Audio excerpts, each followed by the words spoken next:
নমস্কার, বন্ধুকথার এই পর্বে আপনাদের সকলকে স্বাগত জানাচ্ছি। সুপ্রিয় বন্দ্যোপাধ্যায়, আজকেও আমার সঙ্গে আমার এক বন্ধু প্রতীক মজুমদার। প্রদীপ, আনন্দম টিভিতে তোমাকে স্বাগত। অবশ্য তুমি নয়, প্রতীককে তুই বলি, তো ওই তুইটাই বলবো। একটু প্রতীকের পরিচয় দিয়ে দিই। প্রতীক হচ্ছেন একজন আইটি প্রফেশনাল, বললে বোধ হয় খুব একটা ভুল হবে না, তাই তো প্রতীক? একদমই তাই। IT professional. তার পাশাপাশি প্রতীকের আরেকটা বড় পরিচয় এটা যে প্রতীক ছাত্র হিসেবে নরেন্দ্রপুর রামকৃষ্ণ মিশনের ছাত্র, ফলত সেই আদর্শে বড় হয়েছে এবং এখনও সেই আদর্শ ধরে রেখেছে। কিন্তু ওর সবথেকে যেটা বড় গুণ, যে কারণে আমি ওকে বন্ধু হিসেবে মানি, সেটা হচ্ছে যে এই কঠিন জটিল সময়েও ও কিন্তু প্রতিদিন কিছু না কিছু হাসির খোরাক আমাদের জুগিয়ে যায়। কি করে পারো তুমি? পারিস কি করে প্রতীক তুই এই পরিস্থিতিতে, যখন আমরা নাজেহাল হয়ে যাচ্ছি চারদিকে, তুই পারিস কি করে? ওয়েল, প্রথমে বলি, আমি মনে করি যে এই যে তুমি বললে না সুপ্রিয়দা, যে নাজেহাল হয়ে যাচ্ছি আমরা সবাই, আমি নিজেও নাজেহাল হই। এই যে প্রাত্যহিক জীবনের বাইরে তো আমি নই, আমারও চাপ আছে, দুশ্চিন্তা আছে, সন্তান সন্ততি, সংসার, কাজ, চাকরি বাকরি ইত্যাদি নিয়ে অনেক চাপ আছে। কিন্তু আমি একটা জিনিস মনে করি, সেটা হচ্ছে আমি আমার লাইফ এক্সপিরিয়েন্সে দেখেছি এবং সত্যি সত্যি মানি যে আমাদের একটা মাত্র জীবন, আর এক মুঠো জীবন, জানো। এই জীবনটা বড় সুন্দর এবং সেটা আমাদের হাতেই রয়েছে এবং জীবনটা বরং সরল, কিন্তু আমরা নিজেরা না এটাকে খুব কমপ্লিকেটেড করে ফেলি রাদার। এবং আমার মনে হয় যে laughter is the only medicine that can help you out of this all stresses we have. অবশ্যই অবশ্যই। হ্যাঁ, স্ট্রেস ম্যানেজ করা বলতে পারো জিনিসটাকে। One kind of stress management is our laughter therapy to me. অনেকে দেখবে ওই মাঠের মধ্যে হা করে হাসে না, ওই যে লাফিং ক্লাবগুলো হয়েছে, তার নিশ্চয়ই কোনো বেসিক কারণ আছে। আমার মানে ওগুলো দেখে তার তো একটা বৈজ্ঞানিক কারণ আছে যে এইভাবে হাসলে, এত জোরে হাসলে হার্ট ভালো থাকে, হরমোন অক্সিটোসিন থেকে শুরু করে সেরোটোনিন, ফিল গুড হরমোনগুলোকে রিলিজ করে দেয়। সেটা তো একটা আছেই। কিন্তু এবং এই নিয়ে কোনো সংশয় নেই যে laughter is the best medicine, এই নিয়ে কোথাও কোনো সংশয় নেই। কিন্তু এইটাকে ধরে রাখতে পারা, এই পরিস্থিতির মধ্যে ধরে রাখতে পারা, এটা কিন্তু একটা গুণ। সেই গুণটা তুই কি আয়ত্ত করেছিস ছোটবেলা থেকেই? আয়ত্ত বলতে দেখো, আমি ছোটবেলা থেকে না এই সুকুমার রায়ের বড় ভক্ত। আচ্ছা। এবং বেশিরভাগ বই এখনও আমার বাড়িতে, আমার ঘরে একটা দেবতার কুলুঙ্গি আছে, দেবতার যেমন কুলুঙ্গি আছে না, ওই কুলুঙ্গি আছে। ওখানে যে দেবতারা আছেন তাদের নাম করে বলতে পারি, সুকুমার রায় আছেন, রাজশেখর বসু আছেন, পরশুরাম, হ্যাঁ, এবং হালফিলের তারাপদ রায় আছেন, সঞ্জীব চট্টোপাধ্যায় আছেন। যখনই আমার মন খারাপ হয় ওখান থেকে এক দেবতাকে টেনে বার করি। তোর মন খারাপ কেন হয়? মন যে কোনো কারণে খারাপ হতে পারে না। একটা কারণ তো সংসারের বাইরে একটা কারণ বল। ধরো সন্তানের পড়াশুনো নিয়ে টেনশন, কিংবা আমার কামিং প্রজেক্ট নিয়ে টেনশন, প্রজেক্টের চাপ, খুব ঠিক সময় শেষ করতে পারবো কিনা তা নিয়ে টেনশন, পেমেন্ট ঠিক মতো আসবে কিনা তা নিয়ে টেনশন। টেনশনের বাইরে, স্ট্রেসের বাইরে আমরা কেউ নই।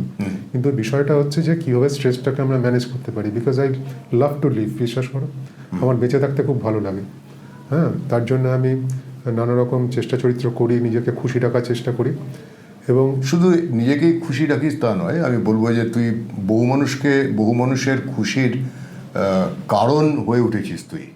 তুই সেটা জানিস কিনা জানি না, তুই নিশ্চয়ই জানিস, খবর রাখিস। এই যেমন আমি তোকে রসরাজ বলে আখ্যা দিয়েছি একটা সময়, তোর মনে আছে নিশ্চয়ই। তো আখ্যা দেওয়ার নেপথ্যের কারণ আছে। কারণটা হচ্ছে, ও ধরুন ছোটোবেলার রামকৃষ্ণ মিশনে পড়ার সময়কার কাহিনী, বিভিন্ন রকম অল্প বয়সে আমরা যেরকম স্কুলে পড়তে, কলেজে পড়তে যে দুষ্টুমিগুলো করতাম, সেগুলোকে ঠিকঠাক করে মানুষের সামনে নিয়ে আসা, এই ব্যাপারগুলোকে মানে প্রতীক কীভাবে যেন এমনভাবে সাজিয়ে নিয়ে আসে যে পুরো ব্যাপারটা দেখে অনেকেই অনুপ্রাণিত হয়। এই যে অনুপ্রাণিত হওয়াটা, এই যে করে চলাটা নিয়মিত প্রতিদিনই তোর কাছ থেকে কিছু না কিছু এরকম কোনো বিষয় আমরা পাই, আমরা যারা বন্ধুবান্ধব তারা পাই এবং খুশি হই, আমরা অপেক্ষা করে থাকি। প্রতীক, এখানে একটা জিনিস কিন্তু এসে যাচ্ছে, মানে এটা তুই অন্যভাবে নিস না। যে সমাজটাতে আমরা বাস করি, আমরা যে সমাজে বাঁচি, এই সমাজটা আমাদের চোখের সামনে, মানে তুই আমি মোটামুটি একই প্রজন্মের মানুষ, তো আমাদের চোখের সামনে এই সমাজটা কিন্তু ক্রমশ কোথায় যেন একটা নেমে যাচ্ছে। আমার তো এটা মনে হয়, তোর কি এটা মনে হয়? নেমে যাচ্ছে বলতে যদি অবক্ষয় বোঝায় তাহলে হ্যাঁ, যখন ছোট ছিলাম, যখন জন্মেছি, তখন যে সামাজিক ভ্যালুস বা ধারণাগুলো ছিল, তার থেকে মূল্যবোধ যেটা ছিল, হ্যাঁ, তো তার থেকে এখন মূল্যবোধ অনেক পাল্টেছে। যেমন ধরো একটা ছোট্ট ঘটনা বললেই হবে, সেটা হচ্ছে আগেকার দিনে আমি দেখতাম রাস্তায় অ্যাক্সিডেন্ট হলে মানুষে তাকে নিয়ে হাসপাতালে দৌড়াতো। আজকে অ্যাক্সিডেন্ট হলে ভিডিও তোলে, কোথাও আগুন লাগলে ভিডিও তোলে, সেটা সোশ্যাল মিডিয়া দেবে। এই একটা সামাজিক অবক্ষয়, তো না মেনে উপায় নেই, আছে। তো হ্যাঁ, আছে, সামাজিক অবক্ষয় হয়েছে। তবে এখনও পৃথিবীটা এত খারাপ নয়, পৃথিবীটার মধ্যে সুন্দর কিছু এখনও আছে, সেটাকে খুঁজে নিতে লাগে। আমি সেজন্য না সবসময় মানুষের সাথে মিশি, চায়ের দোকান বলো, বাজার বলো, চোখ কান খোলা রাখি, কথা কম বলি, এবং প্রচুর উপাদান খুঁজে পাই, যেগুলো নাকি ধরো ওই একটা চারানা সিকি রাস্তার ধুলোয় পড়ে থাকে না, যার চোখ থাকে তার ঠিক নজরে পড়ে। অনেক লোকে চোখ এড়িয়ে চলে যায়, আমার নজরে ওই সিকিটা পড়ে যায়, আমি ওটা তুলে প্যান্টে ঘষে চকচকে করে, তুমি যেটা বলছো হাস্যের উপাদান, সেই ওই চারানা পয়সা দিয়ে একটুখানি কারেন্ট নুন কিংবা হজমিগুলি কিনে তোমাদের সামনে দিই, তোমরা খেয়ে খুশি হও, তোমরা দুটো মজার কমেন্ট করো, তাতে আমারও আনন্দ হয়। এটা আমার একটা সেলফ থেরাপিও তুমি বলতে পারো। আর আমি আরেকটা জিনিস মনে করি, এটাকে আমি একটা চ্যালেঞ্জ হিসেবে নিই, বিকজ আমার মনে হয় মানুষকে রাগিয়ে দেওয়া, মানুষকে কষ্ট দেওয়া, তাকে গম্ভীর করে দেওয়া, চিন্তায় ফেলে দেওয়াটা খুব সহজ। খুব সহজে 2 লাইন লিখে তাকে চিন্তিত করে দেওয়া যায়, তার মন খারাপ করিয়ে দেওয়া যায়। কিন্তু মানুষের মুখে কাউকে অপমান না করে, আঘাত না করে, ক্লিন হিউমার যাকে বলে, সেটা করে তার মুখে হাসি ফোটানোটা খুব কঠিন কাজ। সেটা আমাদের শিবরাম চক্রবর্তী পারতেন। আমাদের মানে এক একজন, মানে যারা রম্য রচয়িতা, তাদের দেখবে প্রচুর আমাদের সাহিত্যিক আছেন, কিন্তু রম্য রচয়িতা সাহিত্যিকের সংখ্যা হাতে গোনা, খুবই কম, খুবই কম। কেননা এটা ইটস ভেরি ডিফিকাল্ট। আর 2 হচ্ছে, এটা আরো ডিফিকাল্ট কেননা যেটা তোমার কাছে হাসির, সেটা আরেকজনের কাছে হাসির নাও হতে পারে, ঠিক। তাকে অপমান করা হচ্ছে না, কিন্তু সেন্স অফ হিউমারটা তার কাছে জাস্ট ফেল ফ্ল্যাট, সে বুঝলোই না। অতএব এটা খুব কঠিন যে সবটা কি ধরনের হিউমার বা কি ধরনের মজার ঘটনা বা মজার অ্যানেকডোট যাকে বলে, কোনগুলো মানুষের কাছে খুব বেশি গ্রহণযোগ্য বলে তোর এতদিনের অভিজ্ঞতা থেকে মনে হয়? আমার মনে হয় হিউমার 3 রকম হতে পারে। যেমন সব থেকে নিকৃষ্টতম হচ্ছে অন্যকে ভেঙিয়ে বা অপমান করে লোকজনকে হাসানো, তাতে করে অন্য লোকে হাসে, আর যে লোকটাকে ভেঙানো হচ্ছে বা অপমান করা হচ্ছে সে মানুষটা খুব কষ্ট পায়। ঠিক।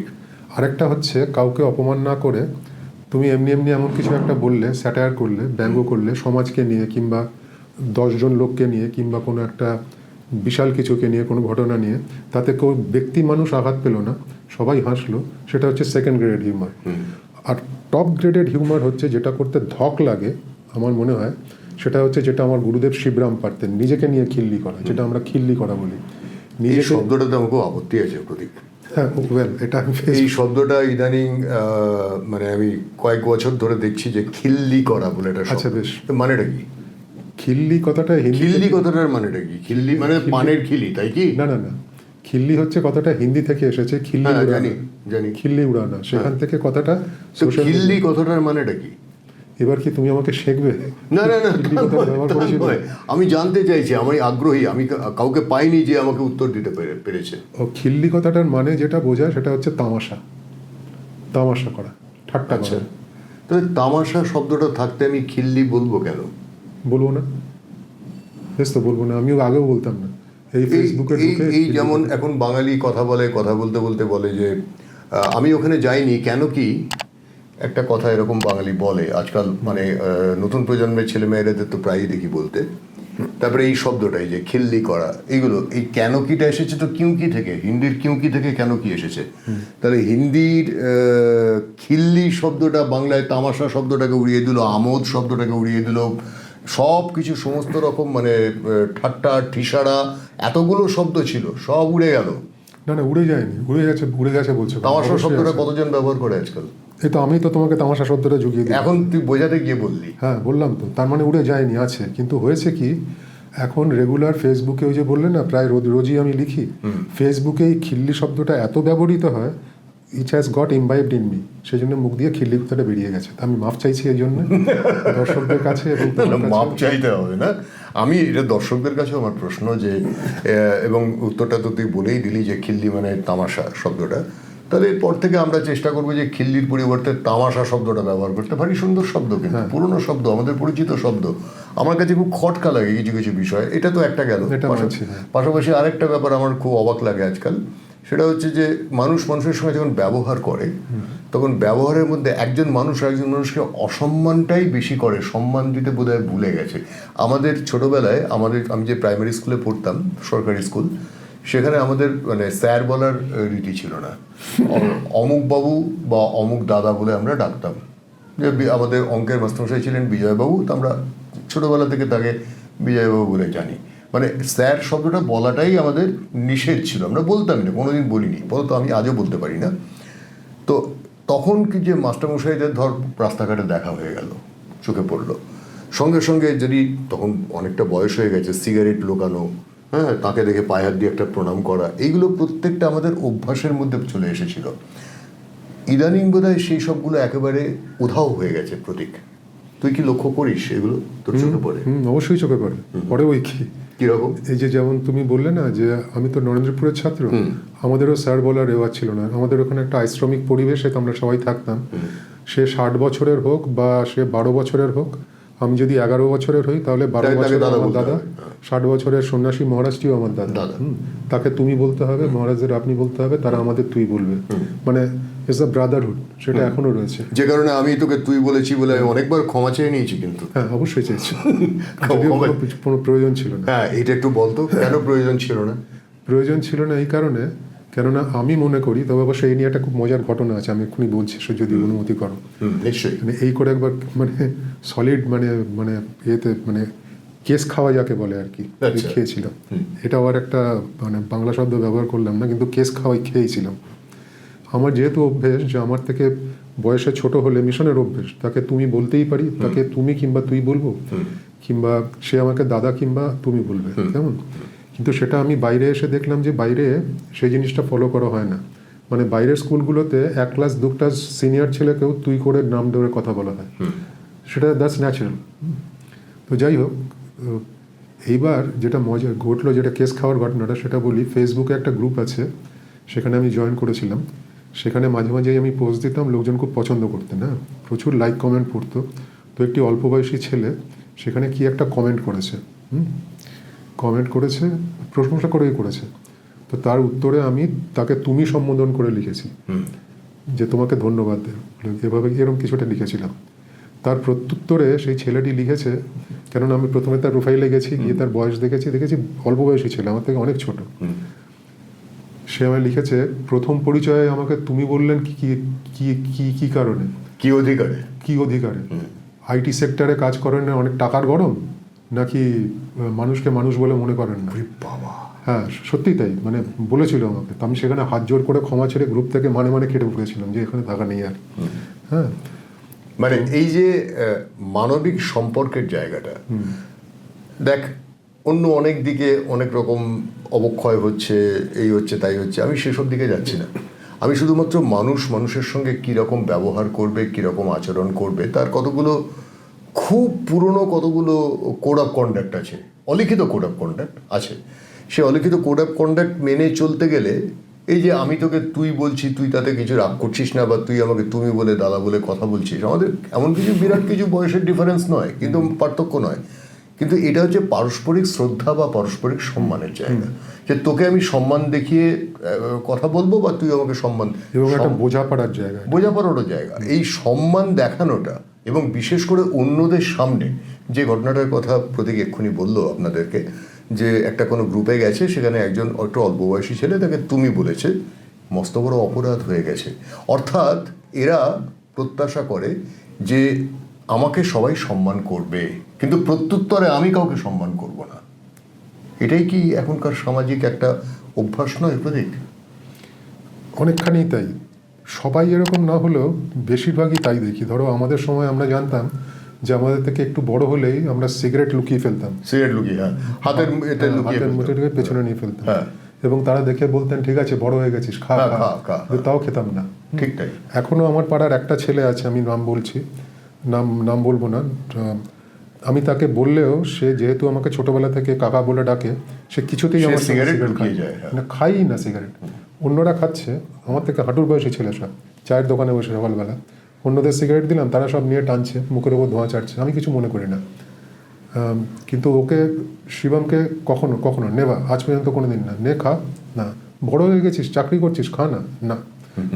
তার মানে দেখো, এই যে প্রজন্মটার মধ্যে একটা ছেলে অন্তত তো আছে যে খায় না, কিন্তু বেশিরভাগই এটা কি পারিবারিক শিক্ষার উপর অনেকটাই নির্ভর করে না? Absolutely, absolutely. পারিবারিক শিক্ষা, বিদ্যালয়ের শিক্ষা, the values you imbibe in your child from right from the beginning, মানে শিশু মনের উপর যে স্ট্যাম্পটা পড়ে সেটা তো আজীবন চলতে থাকে। ওই ছেলেটাকে আমি আজ পর্যন্ত খাওয়াতে পারলাম না, সেই ছেলে এখন টিসিএসে চাকরি করে, প্রচুর টাকা মাইনে পায়, কিন্তু আজ পর্যন্ত আমার সামনে সিগারেট খাওয়াতে পারিনি আমি। অর্থাৎ কিছু মানুষ হলেও তারা সংখ্যালঘু হয়ে যাচ্ছেন ক্রমশ, তারা কিন্তু পরস্পরকে সম্মান দিয়ে কথা বলতে এখনো পর্যন্ত চান বা করেন ইত্যাদি।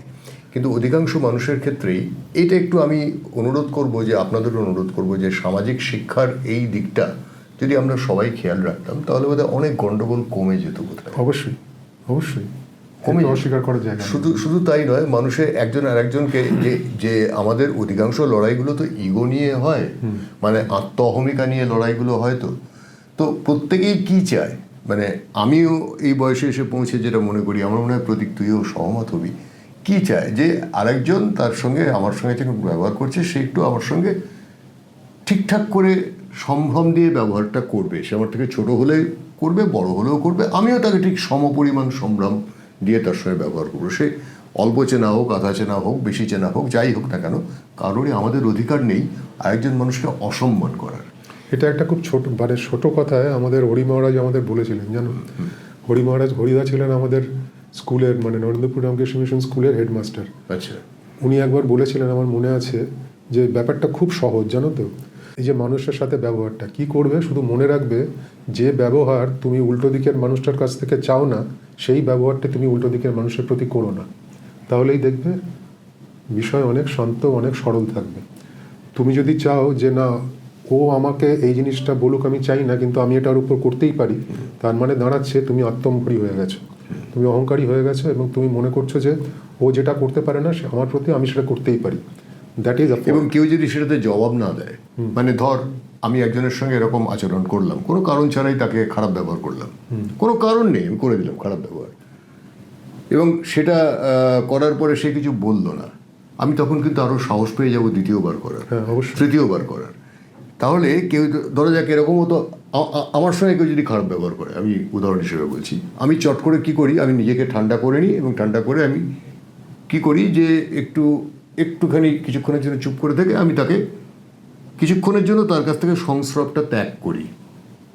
কারণটা কি না, তাকে দেখলেই তোমার ওটা মনে পড়বে, সে আমার যত ঘনিষ্ঠই হোক না কেন, তারপরে তাকে কোনো সময় বলার চেষ্টা করি। কিন্তু ইদানিং লক্ষ্য করে দেখেছি যে বলেও কিছু হয় না, কারণ যার এটা মানসিকতা সে সেটা করবে। এইটা ক্রমশ আরো বাড়ছে সমাজে, এটা আরো বাড়ছে। এটা বাড়ার নেপথ্যের বোধহয় একটা কারণ এরকম হতে পারে যে ক্রমশ কাঁচা টাকার স্রোত চারদিকে বয়ে বেড়াচ্ছে, এবং সেই কাঁচা টাকার স্রোতে যারা হাত ডোবাতে পারছে, তারা বোধহয় মনে করছে যে আমার তো টাকা আছে, আমি তো যেভাবেই হোক না কেন, আমি তো বেশ কিছু টাকা আমার সংগ্রহ হয়ে আছে, বা আমার সম্পত্তি আছে, এই আছে তাই আছে, অথবা আমার অধিকার আছে, আমি যার তার সঙ্গে খারাপ ব্যবহার করতে পারি। এই মানসিকতাটা খেয়াল করি আমি বাঙালিদের মধ্যে বিশেষ করে। দেখো দাদা, কাঁচা টাকার ব্যাপারটা তুমি বললে, কিন্তু সেটার প্রভাব কতটা আমি জানি না, কেননা আমি এমন কাঁচা টাকাওয়ালা লোকও দেখেছি তারা অত্যন্ত বিনয়ী। হ্যাঁ, খুবই কম। হ্যাঁ, খুবই কম হলো। আবার কিন্তু আমার মনে হয় এখন যেটা হয়েছে, বিশেষ করে আমি কোনো প্রজন্মকে নিয়ে কথা বলবো না, কেননা দ্যাটস ভেরি ক্লিশে। হ্যাঁ, প্রতিটা প্রজন্মই মনে করে যে আমাদের প্রজন্ম সব থেকে ভালো, আর পরের প্রজন্মটা বকে গেছে। এটা আমরাও শুনেছি, আমাদের প্রজন্মও বলে, কিন্তু এটা আমি প্রজন্ম নিয়ে বলবো না। কিন্তু এখন যে একটা নতুন থিওরি এসছে না বাজারে, সেটা হচ্ছে, এই বাজারি মার্কেটে থিওরিটা হচ্ছে, you live for yourself, your life you lead it, nobody else matters. Get your own bag. Lay's চিপসের অ্যাডটা দেখবে, দুটো একটা ইন্ডিয়ান কোম্পানি পার্লেজি, সেখানে তুমি অ্যাডটা দেখবে, মানে দুটো কালচারের বা সংস্কৃতির ডিফারেন্সটা স্পষ্ট।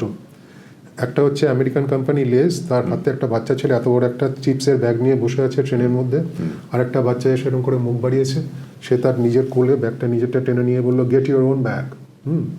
এটা হচ্ছে একটা অ্যাড, আমি আমার থেকে দেবো না, গেট ইউর ওন ব্যাগ।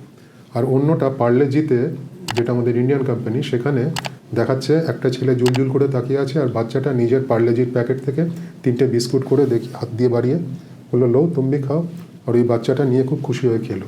আচ্ছা, এই যে ভাগ করে খাওয়া আর এটা হচ্ছে নিজেরটা বুঝে না, এই যে দুটো সাংস্কৃতিক ডিফারেন্স না, এটা বড় প্রকট। এখন ওই পশ্চিম থেকে আমদানিকৃত সংস্কৃতিটা আমাদের মধ্যে এত চাড়িয়েছে না, আমরা সেটাকেই চোখ বুঝে ফলো করছি। খুব ভালো একটা ব্যাখ্যা প্রতীকের কাছে পেলাম। এটা একটা শিক্ষা। পশ্চিমে বহু দেশে আমার যাওয়ার সুযোগ ঘটেছে, বাস করার সুযোগ ঘটেছে, বহু বছর, অনেকগুলো বছর আমি থেকেছি। সেখানে কিন্তু একটা ব্যাপার দেখেছি যে মানুষকে, আমি আমেরিকার কথা বলছি না, আমেরিকা বাইরে, ইউরোপে বিশেষ করে, একজন মানুষ আরেকজন মানুষকে লিফটে দেখা হলো, মুখ চোখাচোখি হলো, hello, have a good day, এটা খুব অভ্যস্ত একটা ব্যাপার। এটা কিন্তু সত্যি একটা শিক্ষা যে একজন মানুষকে সম্মান দেবে, যেটা আমেরিকাতে একদমই নেই। আমেরিকাতে সম্পূর্ণ ভিন্ন।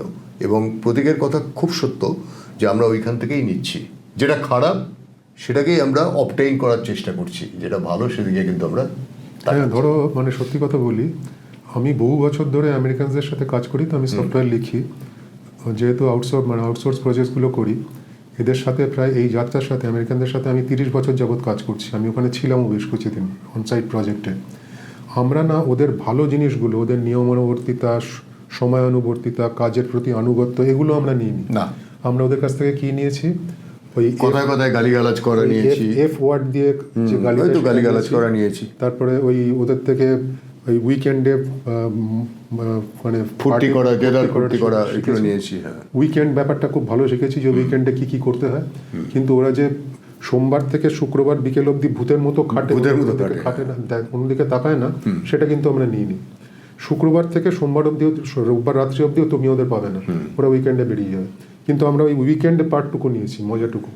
হ্যাঁ, ওদের যে ওই খাটনিটা, নিয়মানুবর্তিতা, টাইমের ভ্যালু, হ্যাঁ, সময়ের কাজ সময়ে করা, পাংচুয়ালিটি, এই বিষয়গুলো আমরা নিয়ে নিই। আমি একটা ঘটনার উদাহরণ বলি, মনে পড়ে গেল প্রতীক। জার্মানিতে যাওয়ার পরে প্রথম মাসে আমার স্যালারি থেকে 4.5 না 5 ইউরোর কাছাকাছি একটা কোনো অ্যামাউন্ট কেটে নেওয়া হয়েছিল। তা আমি বুঝতে পারিনি ব্যাপারটা কী হয়েছে। তা আমি যখন স্যালারি স্টেটমেন্টটা এলো, আর ডিপার্টমেন্টের যিনি ইনচার্জ ছিলেন তার কাছে গিয়ে বললাম যে কী ব্যাপার বলুন তো এটা। তখন উনি হাসলেন, আমার দিকে তাকিয়ে হাসলেন। তারপরে বললেন যে আমি তোমার বলবো, অফিস আওয়ার্সটা হয়ে যাক তারপরে বলবো। অফিস আওয়ার্সের পরে আমরা একসঙ্গে বেরিয়েছি। উনি বললেন যে তুমি কি তোমার মোবাইল নাইট ডিউটিতে এসে চার্জ দিয়েছিলে অফিসে? হ্যাঁ, তা তো আমি দিয়েছিলাম বেশ কয়েকদিন। ওই বিলটা নিয়েছে। প্রথম কথা হচ্ছে মোবাইল অফিসের ভেতরে বন্ধ রাখার নিয়ম। আর আমি তো তখনও অবধি নিয়মকানুনগুলো শিখিনি প্রতীক। আমি মোবাইল সঙ্গে করে অফিসে গেছি, মোবাইলটা চালু রেখেছি এবং মোবাইলটা চার্জও দিয়েছি। যত ইউনিট উঠেছে তার যা বিল হয় সেটা স্যালারি থেকে নিঃশব্দে কেটে নিয়েছে, কিচ্ছু বলেনি। কিন্তু ওটা একটা শিক্ষা। ওই যে শিক্ষাটা পেলাম, আর জীবনের দ্বিতীয়বার আমি কখনো আমি এখনো করি না। এখনো যখন আমি অফিসে আসি, আমি কিন্তু আমার মোবাইলটা বাড়ি থেকে চার্জ করে নিয়ে আসি, এখানে আমি চার্জ দিই না।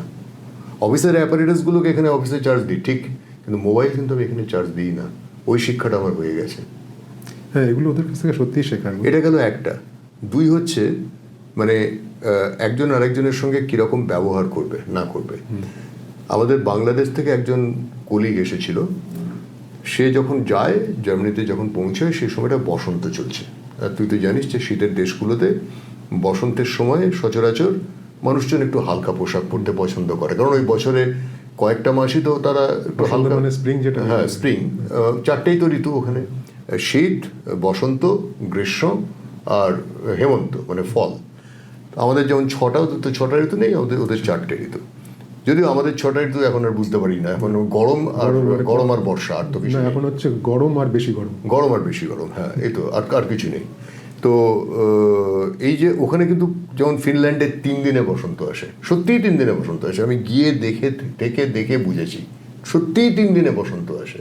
প্রথম দিন একরকম গাছপালায় পাতা গজালো, দ্বিতীয় দিন ফুল ফুটে গেল, তৃতীয় দিন আরও কিছু গাছে ফুল ফুটলো, মানে তৃতীয় দিনে পুরোপুরি চতুর্দিকটা সবুজ হয়ে গেল। 3 দিন আগে কিন্তু ছিল হচ্ছে কালো, মানে শুকনো শীর্ণ গাছ। 3 দিনে বসন্ত আসে, ওই 3 দিন ওরা ঘোষণা করে দেয় 3 দিনে আসছে। তো বসন্তের সময়টাতে বা গ্রীষ্মের সময়টাতে ওখানে মেয়েরা খুবই হালকা কম পোশাক পরতে পারলে যতটা কম পরা যায়, কারণ সারা বছর তো প্রচুর পোশাক পরতে হয়। তো এরকম সেই ছেলেটি দ্বিতীয় দিনের মাথায় সে অফিস মিটিংয়ে হঠাৎ করে বলে বসলো, এখানে তো চারদিকে সব বেশ্যা মেয়ে। এবার বাংলাদেশ থেকে যিনি এসেছেন, হ্যাঁ, বাংলাদেশ থেকে যে এসেছে সে বলে বসলো। ঘর পুরো থমথম করছে। আর কথাটা বলেছে ইংরেজিতে, অন্য সকলে ছিল, মানে সবাই বুঝতে পেরেছে। জার্মান, বেশ কয়েকজন জার্মান যারা আমাদের সহকর্মী মানে ওপরে আছেন, তারা মিটিংয়ে থাকেন, তারাই ছিলেন। সে I think every women here are all prostitutes, এরকম একটা বলে দিয়েছে। তারপরে তো তাকে খুব স্বাভাবিকভাবে আমাদের যিনি প্রধান ছিলেন তিনি আবার একজন রাশান কিন্তু জার্মানিতে থাকেন আর কি, তার নাম বরিস। তো মিস্টার বরিস বলছে ভারী গলায়, why do you say this word, what is the reason? তো বলছে কেন ওরা যেরকম পোশাক পরে, the kind of dress they are wearing ইত্যাদি। তো উনি আর কিছু বলেননি, উনি ডিপার্টমেন্টাল হেডকে চোখের ইশারায় কিছু একটা বুঝে মিটিং ছেড়ে বেরিয়ে গেলেন। মিটিংটা শেষ হয়ে গেল, আমরা পুরো স্তম্ভিত হয়ে বসে আছি। তাকে আমরা কি বলবো, কি করে বোঝাবো যে এটা কালচার, এটা তাদের সংস্কৃতির মধ্যে পড়ে, এটা কিছু এসে যায় না, এটা খুব স্বাভাবিক ব্যাপার।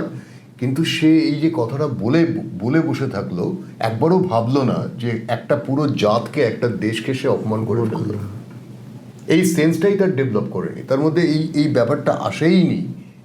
তার কথা বলার দরকারটা কি ছিল? কোনো দরকার তো ছিল না। বন্ধুরা, আজকে প্রতীক মজুমদারের সঙ্গে আমাদের চমৎকার একটা আড্ডা হচ্ছে, আরও দীর্ঘ সময় চলতে পারলে ভালো হতো। প্রতীক, আমি একটা অনুরোধ আছে আমার তোর জন্য, সেটা হচ্ছে যে আজকে সকালেই আমি দেখেছি তোর একটা পোস্ট, তুই সচরাচর হাসির পোস্টই করিস, সকালে তোর পোস্টটা আমাকেও কাঁদিয়ে দিয়েছে ভেতর থেকে।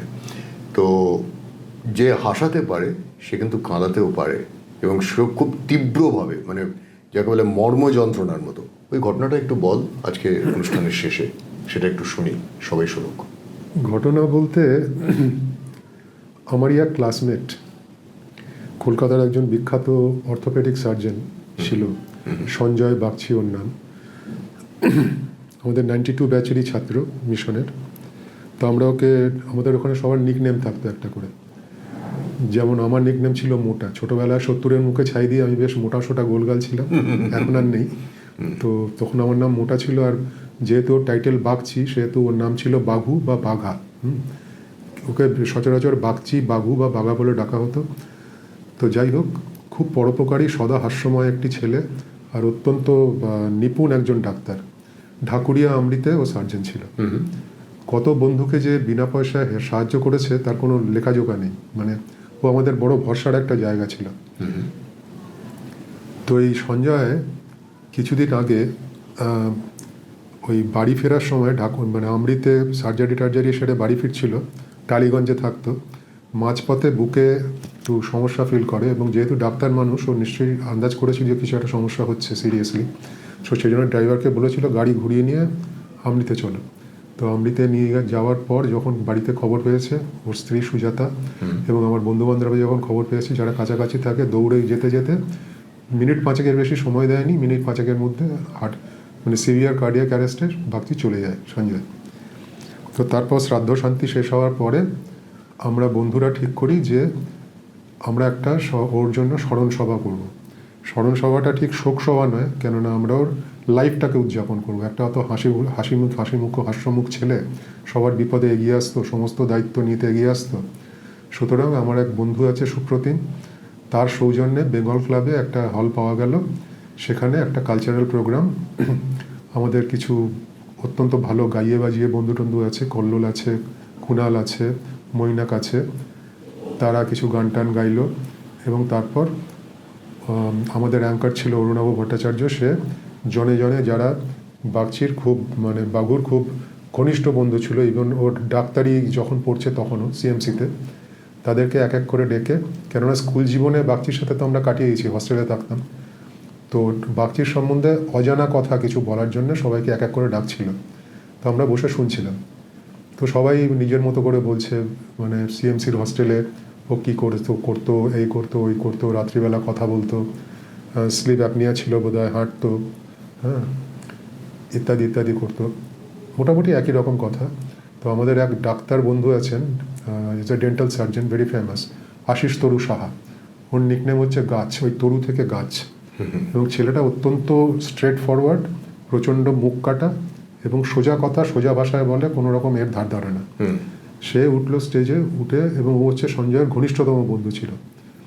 ও স্টেজে উঠে একদম ঠোঁট কাটা, তো বললো যে দেখুন এই যে সবাইকে বলি, এবং সুজাতা ওখানে বসে আছে, সুজাতা মানে সঞ্জয়ের বউ। তো উঠে বললো যে এই যে কালচারাল প্রোগ্রাম হচ্ছে, খুবই ভালো কথা, কিন্তু আমি আপনাদের গ্যারান্টি দিয়ে বলছি, বাগচি কিন্তু এসব কালচারাল প্রোগ্রাম একদম পছন্দ করতো না। আমি বাজি ধরে বলতে পারি, এটা যদি অন্য কারোর জন্য এখানে এই প্রোগ্রাম হতো, তাহলে বাগচি এতক্ষণ আমায় বলতো চল বাইরে থেকে একটা সিগারেট খেয়ে আসি। তো সবার আগে হেসে ফেলেছে সুজাতা। পরে সুজাতা যখন বলতে উঠেছিল, বললো যে আমি এতদিন পুরো একটা ট্রমার মধ্যে ছিলাম, আজকে আপনাদের মাঝখানে এসে আমি প্রথম হাসলাম। তো আশিস তরু সঞ্জয়ের সম্বন্ধে নানান অজানা কথা, কবে কোথায় বেড়াতে গেছিল, বাগচি কী মজা করেছিল, কী কাণ্ড করেছিল, নানা রকম অ্যানেকডোটস এগুলো বলছিল। বলতে বলতে শেষের দিকে দেখলাম আশিস তরুর গলাটা না ক্রমশ আস্তে আস্তে ভারী হয়ে আসছে, এবং যে কথাটা আমাকে একদম ভেতর থেকে কাঁপিয়ে দিল, সেটা হচ্ছে লাস্টে বলল যে দেখুন, সারা জীবন বাগচি আমাকে টেক্কা দিয়ে গেছে, কোনো পরীক্ষাতে, কোনো প্রতিযোগিতায় আমি বাগচির থেকে আগে যেতে পারিনি। পড়াশোনা বলুন, প্রফেশনাল লাইফে বলুন, যে কোনো জায়গায় Bagchi was always ahead of me. কিন্তু একটা জায়গায় যদি বন্ধুত্বের মাপকাঠি, কৌটিল্যের কথায় রাজদ্বারে শ্মশানে চ কথাটা সত্যি হয়, তাহলে আমি আর বাগচি একসাথে রাজদ্বারে গেছি, এবং আমি বাগচিকে নিয়ে শ্মশানে গেছি। কিন্তু আজকের এই বাগচি আমাকে নিয়ে কখনো শ্মশানে যেতে পারবে না। সুতরাং এই মাপকাঠিতে বাগচিকে আমি এই জীবনে প্রথমবার টেক্কা দিয়ে জিতে গেলাম। আমি আর কথা বলতে পারছি না, আমাকে মাফ করবেন বলে মুখে হাত চাপা দিয়ে কাঁদতে কাঁদতে ছেলেটা নেমে গেল। হ্যাঁ, তাহলে দেখুন ঘটনা, যে এই যে ঘটনাটা, এর থেকে কতগুলো জিনিস পরিষ্কার প্রমাণ হয়ে গেল। প্রথম কথা হচ্ছে যে আমরা বলি বটে বন্ধু, কিন্তু বন্ধুত্বের মাপকাঠিটা আসলে কতটা গভীর, বন্ধুত্ব শব্দটা আসলে কতটা গভীর, সেটা যেমন প্রমাণ হলো, তার পাশাপাশি এটাও বোঝা গেল যে সংসারে থাকতে গেলে সবসময় নিজেকে কিছুটা যেন বোধহয় ওই শ্রীরামকৃষ্ণদেব একটা কথা বলতেন না, যে জলের হাঁসের মতো থাকবি, না কি একটা যেন, কাদার মধ্যে পাকাল মাছের মতো, পাকাল মাছের মতো থাকবি, গায়ে যেন পাঁকটা না লাগে। তাহলে গায়ে পাঁক লাগলে লাগুক, কিন্তু সেটা হাসির হলে, আনন্দের হলে, তার দ্বারা কিছু মানুষের মুখে হাসি ফুটলে সেই পাঁকটা লাগুক, তাতে কোনো ক্ষতি নেই। কিন্তু ওই পাঁকটা যেন না লাগে, যাতে আপনি আরেকজনকে কষ্ট দিচ্ছেন, দুঃখ দিচ্ছেন, বা কোনো একজন মানুষ আপনার সম্পর্কে ভাবছে সে আপনি খুব অহংকারী, আত্মম্বরী, এবং আপনি কাউকে ছোট করে যদি আনন্দ পান, তাহলে বুঝবেন যে আপনার সেখানেই জীবনের সমাপ্তি ঘটেছে। আমার তো এরকম মনে হয়। আমারও তাই মনে হয় যে আমি কাউকে তোকে ছোট করলাম, করে আমি খুব আনন্দ পেলাম, তাহলে আমি মনে করবো যে আমি ওই দিনেই মরে গেছি, তারপরে আমার বাঁচার কোনো, নিজেকে নিজে ছোট করা হয় দাদা, নিজেকে নিজে ছোট করা হয়, মানে আরেকজনকে ছোট করা, মানে বিশেষ করে অন্যের সামনে এই আচরণগুলো করা, সেটা খুব একটা, মানে কি বলবো, মনুষ্য জনচিত নয়, না একেবারে অমানুষের আচরণ। আমি সেটা অন্তর থেকে বিশ্বাস করি। অসংখ্য ধন্যবাদ প্রতীক আজকে সময় দেওয়ার জন্য। বন্ধুরা, তোমাকে ধন্যবাদ আমাকে ডাকার জন্য। আমি কখনো ভাবিনি ক্যামেরার সামনে বসে আমি এসব আডভার্ট বকবো। তুই যেন বললি, তোর কি মনে হলো? তুই যা বললি কেমন লাগলো তোর বলে? আমার তো খুব ভালো লেগেছে, কিন্তু আমি কখনো ভাবিনি যে এই মানে যেগুলো আমি টিভিতে দেখি, যে বা কোনো চ্যানেলে দেখি কাউকে ডেকে তার ইন্টারভিউ নেওয়া হচ্ছে, বা তাকে কিছু জিজ্ঞেস করা হচ্ছে, সে কিছু বলছে, নিজেকে বেশ একটা ফিলিং কেউ কেটে আর কি। হ্যাঁ, কেউ কেটার কিছু না, এটা তুই তোর অভিজ্ঞতা। তোর কি একবারও মনে হলো সুপ্রিয়দার সঙ্গে এতক্ষণ আড্ডা মারতে যে আরে লোকটা আমাকে ডেকেছে, আমি একটা এই, বা সুপ্রিয়দা একটা এই, এরকম কিছু মনে হলো কি তোর? না, আমি খুব ইজিলি তোমার সাথে কথা বললাম, যে ক্রেডিট গোজ টু ইউ। না, ক্রেডিটটা আমার কি হবে? তুই বললি তোরই তো। না শোনো, এটা হচ্ছে তোমাদের, এটা হচ্ছে তোমরা লাটাইটা ধরে রাখো, আমরা তো ঘুরি, আমরা উড়ি তোমাদের কন্ট্রোলে। হ্যাঁ, তোমরা যতটা ছাড়বে ততটা আমরা উড়বো, আবার যেই গোটাবে ততটা নামবো। So you have given me the liberty to feel at home. Thank you for that. তোর কাছ থেকে একটা কথা শুনতে চাইবো শেষে। বন্ধুরা, আনন্দম টিভির সঙ্গে থাকুন, সাবস্ক্রাইব করুন এবং করান অন্যদেরও বলুন। আর প্রতীকের কাছে জানতে চাইবো, প্রতীক মাঝে মধ্যে আমাদের অনুষ্ঠান বোধহয় দেখে, আমি জানি না নিয়মিত দেখে কিনা। তো প্রতীক, কেমন লাগে তোর, বা তোর কিছু বক্তব্য থাকলে সেটা দিয়ে শেষ করবো আমরা অনুষ্ঠানটা আনন্দম টিভির সম্পর্কে, বা দর্শকদের প্রতি তোর যদি কিছু বক্তব্য থাকে সেটাও বল। আনন্দম টিভি সম্বন্ধে প্রথমে বলি, খুব ভালো লাগে সুপ্রিয়দার প্রয়াস। সুপ্রিয়দাই মেইন ফেস এই আনন্দম টিভির। নানা রকম দেশ বিদেশের খবর, অজানা খবর এখান থেকে পাওয়া যায়, পাইও, দেখি, খুব এনজয় করি, খুব ভালো লাগে। সুপ্রিয়দা বহু বছর ধরে সাংবাদিকতা করছেন বিভিন্ন দেশে, প্রায় যা শুনেছি আমি, যা জানি, পৃথিবীর অন্তত 46টা দেশে ঘুরেছেন, কাজ করেছেন, প্রচুর অভিজ্ঞতা সম্পন্ন মানুষ। এখন নিজের প্রয়াসে এই চ্যানেলটি চালাচ্ছেন। আমি আমার আন্তরিক শুভেচ্ছা জানাই সুপ্রিয়দার এই চালিকা শক্তিকে এবং এই উদ্যোগকে। আরও উন্নতি ঘটুক, আরও এগিয়ে চলুক আনন্দম। আর আপনাদের বলি, আপনারা সবাই ভালো থাকুন। সত্যি এখন সময় বড় চাপের, এবং আমরা প্রায় সবাই একরকমভাবে নুয়ে পড়েছি এই চাপে, নানা রকম চাপ। যতটা পারেন নিজেকে ভালো রাখুন, আনন্দে রাখার চেষ্টা করুন। মনে রাখবেন, একটা কথা আছে, হেসে নাও, এ দুদিন বইতো নয়। ঠিক তাই, ঠিক তাই। ব্যাস, আজকে আর সেজন্যই আনন্দমের সঙ্গে থাকা, যাতে আনন্দ আপনার সঙ্গে থাকে। সকলকে ধন্যবাদ, নমস্কার। নমস্কার।